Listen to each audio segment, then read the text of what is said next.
ఈ కార్పొరేట్ నాగేశ్వరరావు ఉన్నాడంటే ఎంతసేపు వాళ్ళ స్వార్థం చూసుకోవడం తప్ప ప్రజలను పట్టించుకునే విధానం తక్కువ వెళ్ళాం.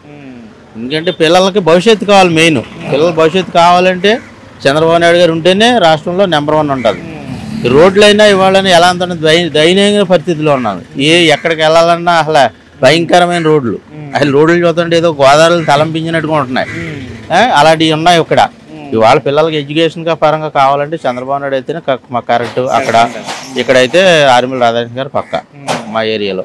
మరి 2 సార్లు మీకు ఇక్కడ ఎమ్మెల్యేగా పనిచేశారు. కారుమూరి గారు ఏమీ డెవలప్మెంట్ లేదు, ఎవరికి ఏమి అసలు డెవలప్మెంట్ లేదండి. ఇవాళ లేబర్ ఉన్నారంటే అసలు నానా ఇబ్బందులు పడిపోతున్నారు. అసలు ఒకరికైతే పనులు సరైన పనులు లేదు, ఏమీ లేవు. నానా ఇబ్బందులు అందరూ. ఒకవేళ ఏదన్నా ప్రతి ఒక్కళ్ళ మీద ఎస్సీ ఎస్టీ వాళ్ళ మీద కేసులు పెట్టేసి లోపల ఏం చేయడం, వాళ్ళు ఇష్టమైనట్టు ప్రాబ్లం చేయడం, కష్టపూరిత చర్యలు ఎక్కువ.